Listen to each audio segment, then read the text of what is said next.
pas l'impression d'être engagé.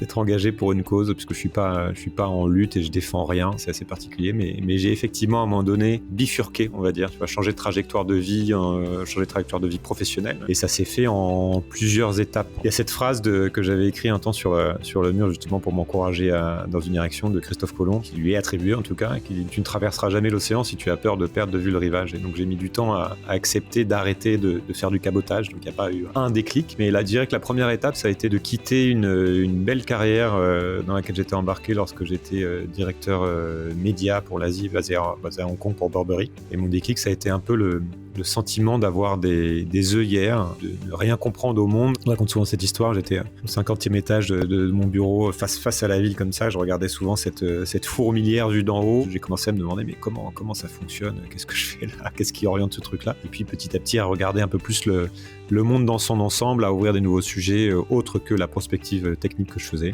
Et mon point de non-retour, vraiment, ça a été durant la crise Covid, où j'étais à nouveau reparti à Hong Kong. J'ai vraiment dû larguer les amarres. J'essaie depuis de vivre de mon podcast et de me réinventer.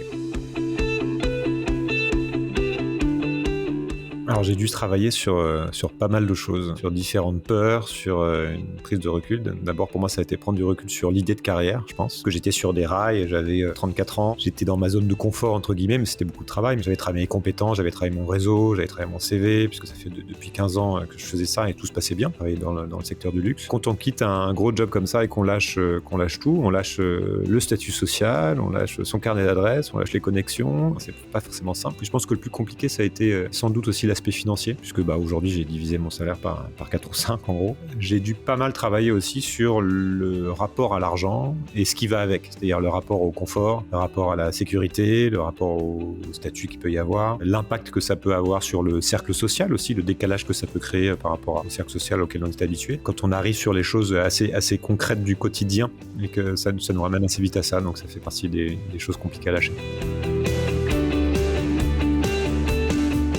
D'abord, c'est le plaisir de faire quelque chose pour moi, dans mon cas avec le podcast, c'est le plaisir de faire quelque chose de concret, ce que j'appelle un peu le craft en anglais, enfin le côté artisanal du métier, puisque je produis des épisodes, je produis des interviews, je produis des fichiers audio, des images, je passe beaucoup de temps donc sur un écran, mais ça reste la manipulation de choses. Il y a un produit, je travaille dessus et in fine, je sors un produit fini. J'avais pas du tout ça dans mon précédent travail, tout était très abstrait, donc j'aime ce côté créatif où on produit quelque chose, il y a un début, une fin, et voilà. L'autre chose, c'est le sentiment d'avoir un impact quelque part, de toucher des gens. Alors, on maîtrise pas l'impact, chacun est touché de la manière dont il le souhaite par rapport à son propre système. On n'entend jamais la même chose, même quand on écoute un même épisode, les gens vont retenir ce qui leur va bien. Mais quand même, il y a pas mal de gens qui m'écrivent pour me dire que grâce à mon travail, ils ont pu changer de regard, découvert de nouvelles choses, ouvert de nouvelles pistes de réflexion et parfois changer de vie, débloquer quelque chose.